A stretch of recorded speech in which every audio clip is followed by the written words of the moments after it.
बच्चों, कैसे हैं। उम्मीद करता हूँ कि आप लोग स्वस्थ होंगे, मस्त होंगे और पढ़ाई करते होंगे।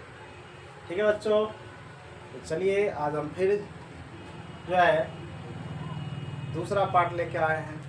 ठीक है, साइंस का क्लास 7 का कॉपी कलम निकाल लीजिए और पढ़ने के लिए तैयार हो जाइए। ठीक है बच्चों, चले आगे। चलिए, हम लोग पढ़ लिए थे, यहाँ नोट तक पढ़ लिए थे इसमें। ठीक है बच्चों, आज हम लोग इससे आगे पढ़ेंगे। अध्याय वही है, पादपों में पोषण।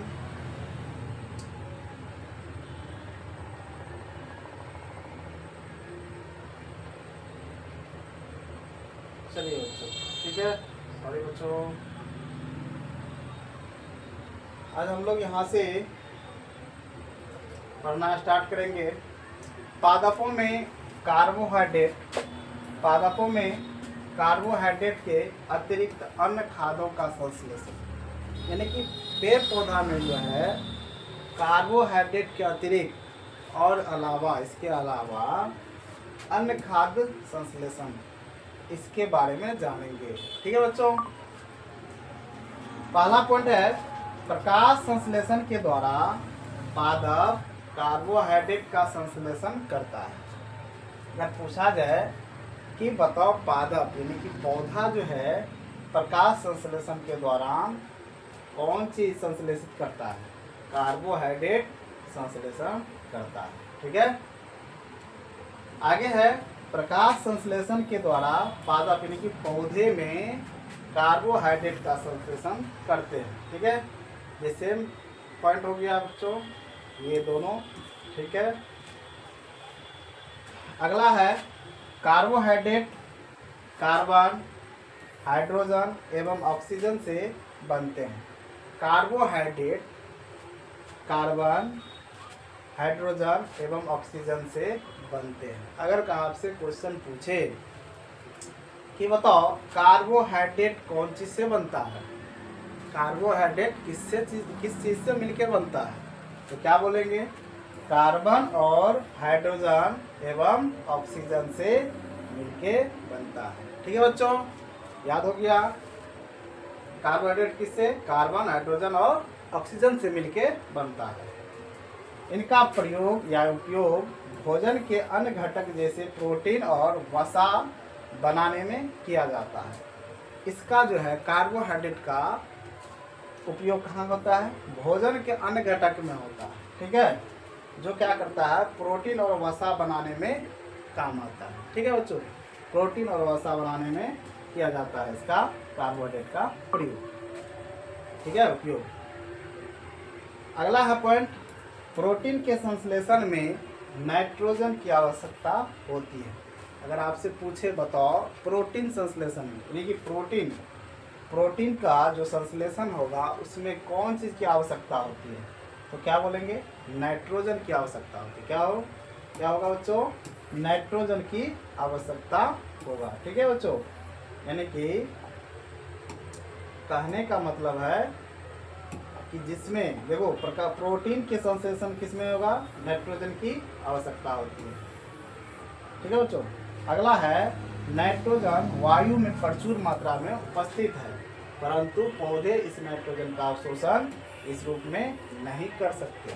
देखो, नाइट्रोजन जो है हमारे वायुमंडल में सबसे ज़्यादा होता है, सबसे ज़्यादा प्रचुर मात्रा में पाया जाता है। नाइट्रोजन वायु में प्रचुर मात्रा में उपस्थित होती है। लगभग नाइट्रोजन हमारे वायुमंडल में 78% है।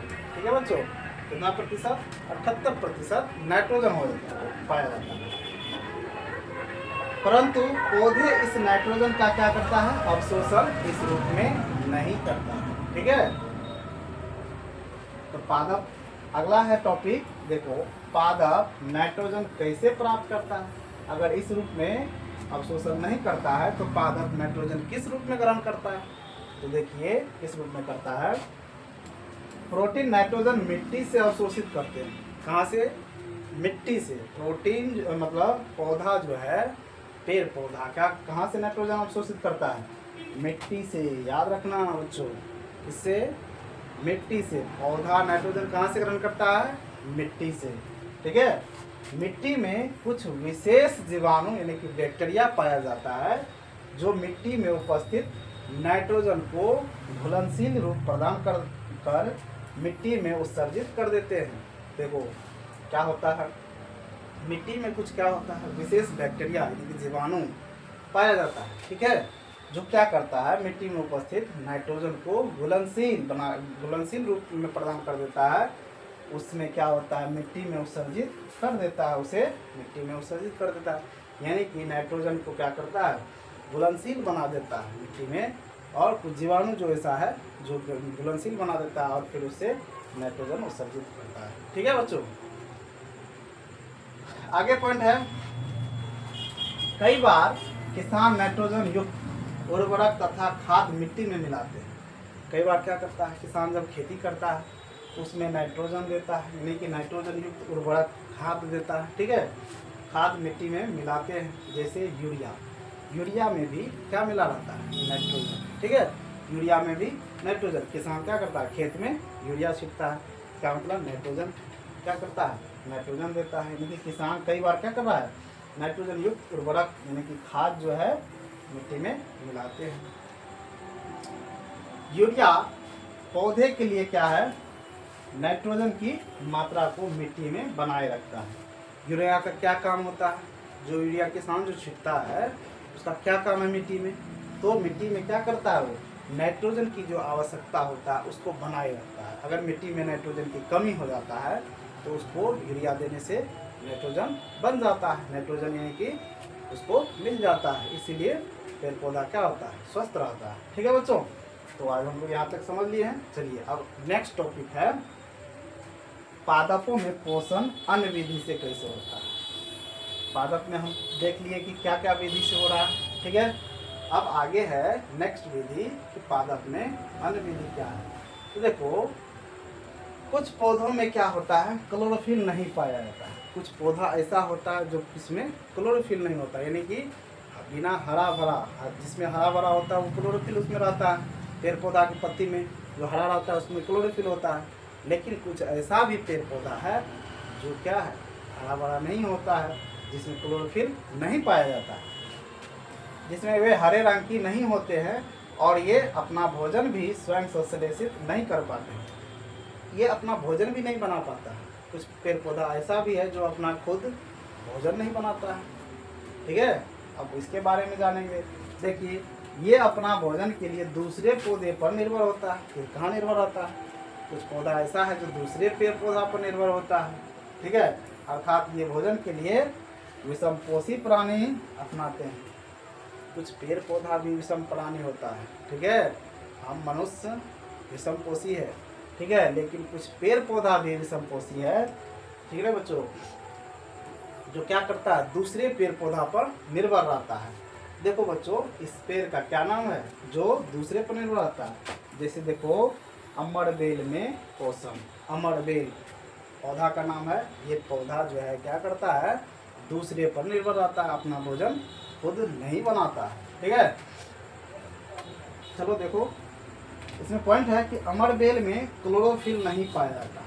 अमरबेल में क्या नहीं पाया जाता है, क्लोरोफिल नहीं पाया जाता। अगर आपसे पूछे क्वेश्चन कि बताओ किस पौधे में जो है क्लोरोफिल नहीं पाया जाता है, क्या बोलना है, अमरबेल, ठीक है बच्चों, अमरबेल में नहीं पाया जाता है, कौन सी, क्लोरोफिल नहीं पाया जाता है। अमरबेल को कष्टुका या डांडर भी कहा जाता है। अमरबेल को क्या कहा जाता है, कष्टुका या डांडर भी कहा जाता है, ठीक है बच्चों, याद रखना कि अमरबेल को क्या कहा जाता है, तो कष्टुका या डांडर भी कहा जाता है, ठीक है। नेक्स्ट है अमरबेल जो है दूसरे हरे पौधे तने और शाखाओं पर लिपट जाते हैं, क्या करता है, दूसरे पेड़ पौधा पर लिपट जाता है, ठीक है, तथा उनसे अपना भोजन प्राप्त कर लेता है, उससे लिपट कर उससे भोजन प्राप्त कर लेता है, ठीक है।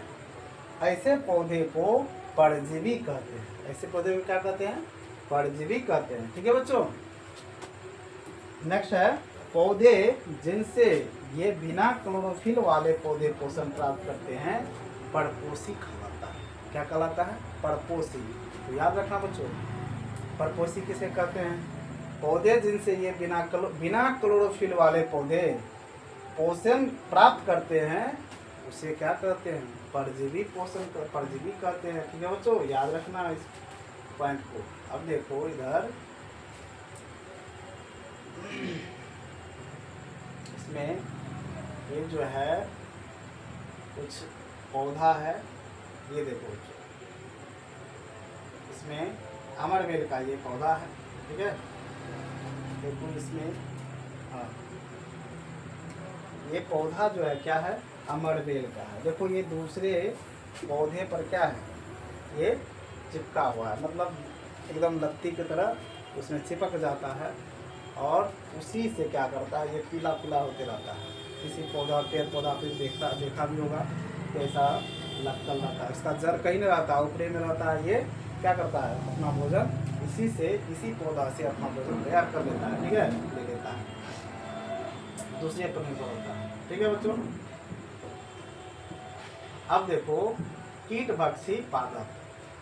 कुछ पक्षी ऐसा है जो कीटभक्षी पादप है। ये क्या करता है? देखो ये कीटभक्षी पादप है। ठीक है, कीटभक्षी पादप है। इसमें क्या होता है बच्चों? कुछ पौधे कीटों का भक्षण करते हैं। कुछ पौधे क्या करता है? कुछ पौधे कीटों का भक्षण करते हैं। इनमें कीटों के शिकार और उसे पचाने की प्रक्रिया तथा रचना होती है। इस पौधे में इस पक्षी कीट में क्या होता है? जैसे ही इसके पास कुछ जाता है, ठीक ना, तो ये क्या करता है? अपना इसको पकड़ लेता है और अपना शिकार बना लेता है। ठीक है, और इसका ऐसा बनावट भी है जो ये पाचन कर लेता है आसानी से। ठीक ना, ये हरे या किसी अन्य रंग के भी हो सकते हैं। ये कीटभक्षी पक्षी जो है हरे रंग का भी हो सकता है या और कुछ रंग का हो सकता है। ठीक ना, जैसे देख लो यहाँ पे कीटभक्षी ये वाला जो है आप लोग गांव में देखा भी होगा। इस तरह से जो एक कीटभक्षी पादप होता है, क्या करता है? ये जैसे अंदर जाता है इसमें पकड़ लेता है और ये फिर अपना पाचन कर लेता है। ठीक ना, ऐसे पौधे जो कीट का भक्षण करते हैं कीटभक्षी पादप कहलाते हैं।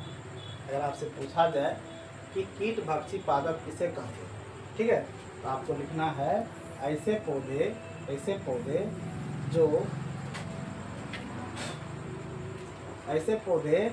जो कीट का भक्षण करते हैं उसे क्या कहते हैं? कीटभक्षी पादप कहते हैं। ठीक है बच्चों, चलिए नेक्स्ट। कीटभक्षी पौधे ऐसे मिट्टी में पाए जाते हैं जिसमें सभी पोषक तत्व उपलब्ध नहीं होते। सभी तत्व जिस मिट्टी में नहीं होता है वहाँ पे कीटभक्षी पादप पाया जाता है। ठीक है, तो पूछा जाए बताओ क्या कीटभक्षी पादप सभी जगह पाया जाता है? तो बोलना है नहीं सर। ठीक है, क्यों नहीं होता है? क्योंकि उसमें सभी पोषक तत्व क्या होता है? नहीं होता है, इसीलिए तो हर जगह नहीं होता है। चलिए नेक्स्ट। ये कुछ पोषक तत्व प्रकाश संश्लेषण तथा मिट्टी और शेष कीटों से प्राप्त करते हैं। देखिए बच्चों, ये कुछ पोषक तत्व किससे प्राप्त करता है? ये कुछ पोषक तत्व जो है प्रकाश संश्लेषण से तथा मिट्टी और शेष कीटों से प्राप्त करते हैं। अगर पूछा जाए बताओ प्रकाश ये जो है कीटभक्षी कहाँ से प्राप्त करता है? कुछ पोषक तत्व क्या करता है? प्रकाश संश्लेषण से और कुछ मिट्टी से, ठीक है, ये प्राप्त करता है। ठीक है, उदाहरण घटपर्णी, वीनस फ्लाई ट्रैप तथा सनड्यू, ड्रोसेरा और रेफ्लेसिया आदि, ये सब क्या है? कीटभक्षी पादप है। ठीक है, कीटभक्षी पादप है। देखिए जैसे इसका नाम भी है, ये सब है। ये देखिए इसका नाम है सनड्यू। ठीक है, ऐसा होता है, ये सब कीटभक्षी पादप है। सनड्यू ये है रेफ्लेसिया, देखो इस तरह से रेफ्लेशिया होता है, ठीक है ना, इसका नाम रेफ्लेशिया पादप है। इस तरह से ये सैंडियो है, ठीक है, ये सब क्या है, सभी पादप है। अब देखिए घटपर्णी प्लांट, ये जो है घटपर्णी, देखिए कितना है इसमें, कैसे ये बना हुआ है। जैसे इसमें कोई भी कीड़ा सब जाता है ना, बस ये फटाक से इधर से बंद हो जाता है और फिर वो अपना भोजन पचाने लगता है। जैसे इसमें गया वो अपना बंद हो जाता है और फिर पचाना चालू कर देता है। इसी को घटपर्णी पौधा कहते हैं। ठीक है बच्चों, बढ़ जाए आगे, चलिए आप लोग लाइक सब्सक्राइब जरूर कर लीजिएगा बच्चों। चलिए नेक्स्ट है, इसमें यह एक कीटभक्षी पौधा होता है। क्या होता है, एक कीटभक्षी पौधा। अभी जो देखा कैसे बना हुआ है, ऐसे करके जो बना हुआ है, ठीक है, ऐसे बना हुआ है, यहाँ पे एक ढक्कन की तरह लगा हुआ है। जैसे ही इसमें कीट जाता है कि बंद हो जाता है, ये ठीक ना। तो यह जो है एक कीटभक्षी पौधा है। जैसे ही कीट पतंग उसमें जाता है कि उसमें बंद हो जाता है। ठीक है बच्चों, बढ़ जाए आगे, चलिए। इसकी संरचना घड़े के समान होती है। इसका संरचना एकदम घड़ा के आकार की तरह होता है। जब पूछा जाए घटपर्णी पौधा का आकार कैसा होता है, तो बोलना है घड़े के आकार की तरह। ठीक है बच्चों, वास्तव में इसकी पत्तियां घड़े के आकार में रूपांतरित हो जाती है। पत्ता का शीर्ष भाग जो है ढक्कन बनता है। इसका पत्ता का ऊपर वाला भाग ढक्कन बन जाता है। ठीक है बच्चों, आगे है, घड़े के अंदर अनेक रोम होते हैं जो नीचे की ओर ढलके रहते हैं, अर्थात अधोमुखी होते हैं। ठीक ना, आधामुख होता है, आधामुख मतलब आधा मुंह होता है और आधा जैसे खाली होता है, जाने वाला होता है। ठीक ना बच्चों, आगे है, जब कोई कीट घड़े में प्रवेश करता है, जैसे ही कोई कीट घड़ा में प्रवेश करता है तो यह उनके रोमों के बीच फंस जाता है। उसका जो रोम में इस बीच में जो है ऐसे ऐसे करके होता है, ठीक ना, इसमें क्या करता है, फंस जाता है। ठीक है बच्चों, फंस जाता है। घड़े में उपस्थित पाचक रस द्वारा जो है कीटों का पाचन हो जाता है। घड़ा में क्या करता है, रस, उसमें जो जैसे हम लोग कोई भोजन करते हैं तो क्या निकलता है, पाचक रस निकलता है, जिससे भोजन पचता है। तो इसमें क्या होता है, जैसे कोई कीट जाता है अंदर तो इसमें क्या होता है, रस छूटता है। ठीक है, जिसके कारण वहाँ का पाचन उसका शुरू हो जाता है। ठीक है, आगे है, कीटभक्षी पौधे कीटों को आकर्षित करने के लिए चमकीले और लुभावने रंग के होते हैं। कीटभक्षी पौधे कीटों को क्या करता है, देखो, आकर्षित करने के लिए, अपनी ओर खींचने के लिए क्या करता है, चमकीले और लुभावने रंग के होते हैं। एकदम चमकीला होता है, चमकते रहता है। ठीक है, जिसके कारण उसमें कीट जो है उस पर ज़्यादा आकर्षित होता है और जाके फंस जाता है। ठीक है बच्चों, चलिए हम लोग यहाँ तक समझ गए घटपर्णी के बारे में। ठीक है बच्चों, आगे है मृतजीवी। ये मृतजीवी है, क्या है, मृतजीवी। ठीक है बच्चों, मृतजीवी,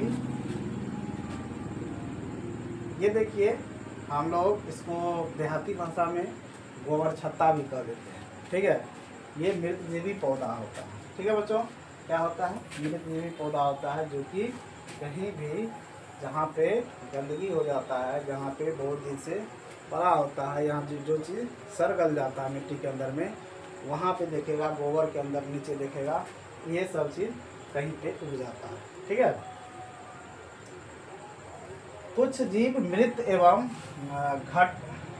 घटनकारी यानी कि सड़ने वाली वस्तुओं, जैव पदार्थों की सतह पर कुछ पाचक रसों का स्राव करते हैं। ठीक है, तथा उसे साधारण और विलय के रूप में परिवर्तित कर देते हैं। इस विलयन का वे भोजन के रूप में अवशोषण करते रहते हैं। देखिए, जहाँ पे सड़ गल गया, ठीक है, उसके अंदर में क्या करता है, ये कुछ पाचक रस क्या करता है, स्राव कर देता है और वहाँ पे साधारण विलय के रूप में परिवर्तित हो जाता है वो, और वो विलयन को अपना क्या करता है, भोजन के रूप में अवशोषित करने लगता है। इसी में ये जो सड़ा गला रहता है नीचे में, इसी से क्या करता है, भोजन प्राप्त कर लेता है, ठीक है ना।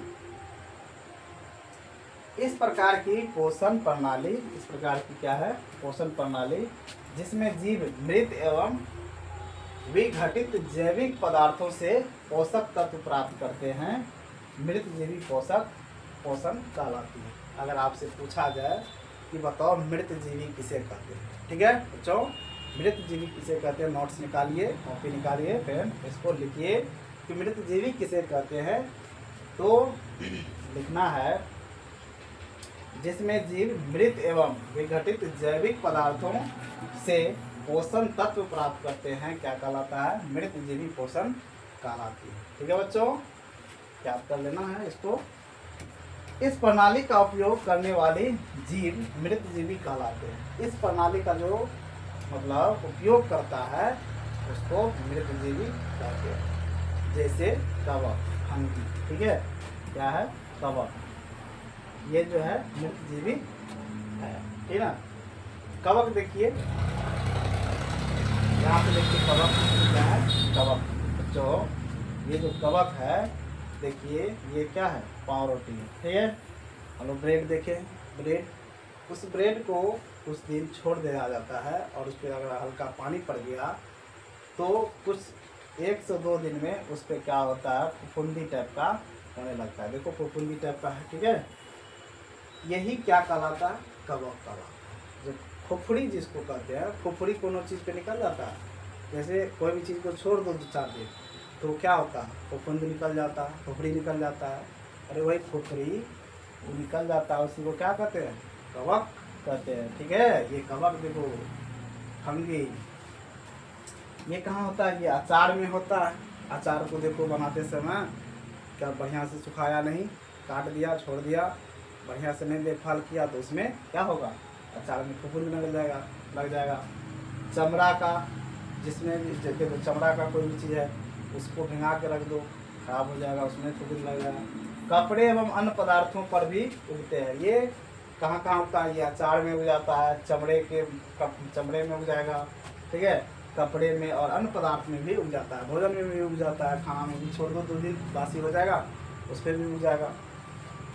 ये प्रायः नम एवं उष्ण स्थान पर उगते हैं। ये कहाँ उगता है, पूछेगा कि कवक कहाँ उगता है, तो बोलना है ये नम एवं उष्ण स्थान पर उगता है, जहाँ पर नमी कम हो, जहाँ पर क्या होगा, नमी कम हो, नमक की मात्रा कम हो और उष्ण मतलब गर्मी ज़्यादा हो, ठीक है, वहाँ पर ये ज़्यादा उगता है। अगला है कवक के विषाणु होगा। ये देखो ये गलत है, यहाँ थोड़ा जीवाणु होगा, ठीक है। कवक के जीवाणु वायु में उपस्थित होते हैं। जब वायु किसी नम एवं उष्ण जैव पदार्थ अथवा उत्पाद पर बैठते हैं तो वे अंकुरित होकर नए कवक को जन्म दे देते हैं। कहने का मतलब है कवक के जीवाणु जो वायु में उपस्थित होता है, जो हवा में उपस्थित होता है, वो क्या होता है, किसी भी नम और उष्ण स्थान पर क्या होता है, पदार्थ पर अगर वो बैठता है, ठीक है, अगर मान लो यहाँ पे बैठा हुआ है ये कवक और किसी दूसरे जगह क्या हुआ, नम स्थान और मिल गया, उस गर्म स्थान मिल गया, तो वहाँ अगर वो बैठ जाता है तो उसको अंकुरित कर देता है और जन्म दे देता है, दूसरा फिर जन्म ले लेता है, दूसरा कवक फिर जन्म लेता है। अरे खुजली जैसे हम लोग नोचते हैं कोई भी चीज़ को, अगर यहाँ नोचनी हो गया है, यहाँ नोचते हैं और यही नोचते हुए फिर यहाँ नोच लेंगे तो यहाँ भी हो जाएगा, ठीक है। कहने का मतलब ये एक दूसरे से फैल जाता है, जहाँ पे बैठता है वहाँ पे भी हो जाता है, ठीक है बच्चों। तो चलिए हम लोग यहाँ तक जान लिए हैं कि कवक क्या होता है। आगे देखो बच्चों,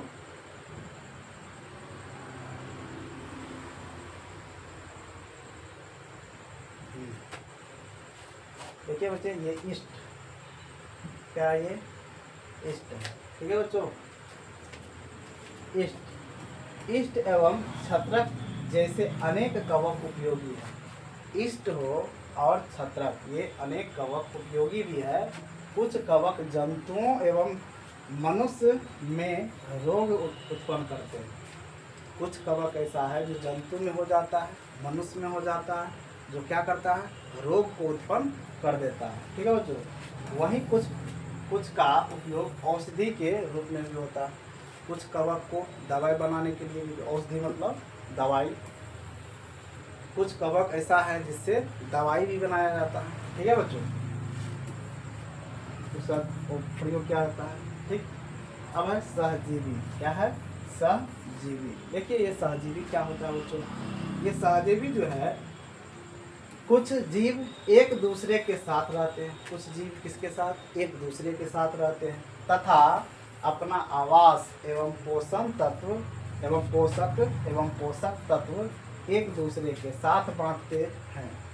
क्या करता है, ये अपना आवास मतलब घर, एक पोषक तत्व एक दूसरे के साथ बांटते हैं। इसे सहजीवी संबंध कहते हैं। अगर पूछा जाए कि सहजीवी संबंध किसे कहते हैं, लिख देना है, कुछ जीव एक दूसरे के साथ रहते हैं तथा अपना आवास एवं पोषक तत्व एक दूसरे के साथ बांटते हैं। इसे सहजीवी संबंध कहते हैं। और ऐसे जीवों को सहजीवी भी कहते हैं। ऐसे जीव को क्या कहते हैं, सहजीवी भी कहते हैं, जो एक दूसरे के साथ क्या करता है, बांटते हैं और सहजीवी कहते हैं। उदाहरण देखो, लाइकेन। क्या है, लाइकेन। इसमें दो जीव भागीदार होते हैं। लाइकेन में कितने जीव, दो जीव होते हैं। ठीक है बच्चों, दो जीव होते हैं, एक शैवाल होता है तथा दूसरा कवक। अगर आपसे पूछा जाए लाइकेन में कितना जीव होता है, लाइकेन में कितना जीव होता है, बोलना है दो जीव होता है। कौन कौन होता है, एक शैवाल होता है तथा दूसरा कवक होता है। एक शैवाल तथा दूसरा कवक होता है। ठीक है बच्चों, देखिए ये जो है क्या है, शैवाल। ठीक है, शैवाल है ये सब जो पानी के अंदर में रहता है।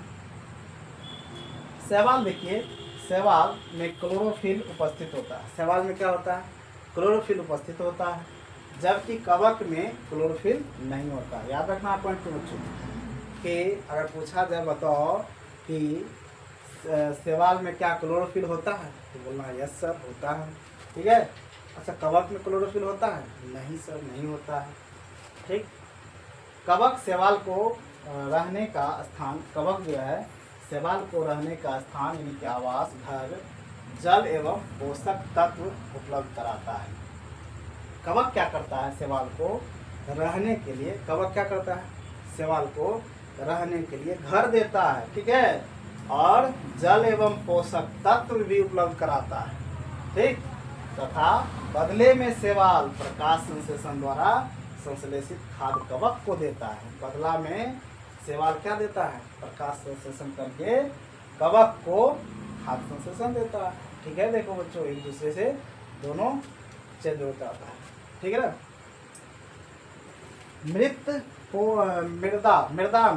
मृदा में पोषकों की पुनः पूर्ति किस प्रकार होती है।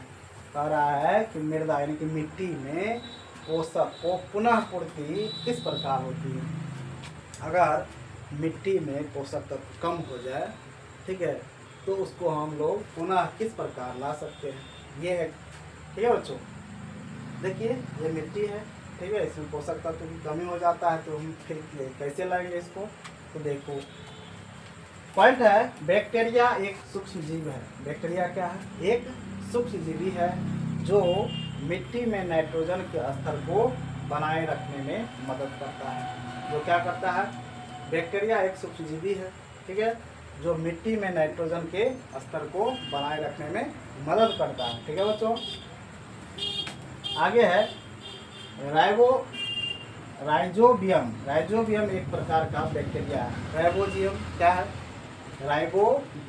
राइबोजियम क्या है, जोबियम एक बैक्टीरिया है जो वातावरण से नाइट्रोजन लेकर, यानी कि इस वातावरण से क्या करता है, नाइट्रोजन लेकर उसे घुलनशील रूप में मिट्टी में छोड़ता है। ठीक है, यानी कि राइबोजियम जो है क्या करता है, बैक्टीरिया है जो वातावरण से नाइट्रोजन लेके उसमें घुलनशील रूप में मिट्टी में छोड़ देता है। ठीक है बच्चों, आगे है देखिए कि पौधे नाइट्रोजन के रूप में घुलनशील रूप को जड़ों द्वारा अवशोषित कर लेते हैं। पौधा क्या करता है, नाइट्रोजन को घुलनशील रूप में जड़ द्वारा, पौधा क्या करता है, नाइट्रोजन में जो घुलनशील हो जाता है जड़ में, उसको घुलनशील के रूप में जड़ों द्वारा अवशोषित कर लेता है। ठीक है बच्चों। आगे है राइजोबियम दाल के फसलों के साथ सहजीवी संबंध रखते हैं। देखिए ये राइबोजियम जो है, राइजोबियम जो है, ये दाल का जो फसल होता है ना, इसके साथ सहजीवी संबंध रखता है ये, ठीक ना। अगर नाइट्रोजन की कमी हो जाता है किसी मिट्टी में, अगर हम लोग दाल की खेती कर ले उसमें, तो आसानी से उसमें मतलब नाइट्रोजन की पूर्ति कर देगा। ठीक है बच्चों। तो चलिए आज हम लोग यहाँ तक रखते हैं, अब मिलेंगे नेक्स्ट क्लास में। तब तक के लिए जय हिंद, थैंक यू।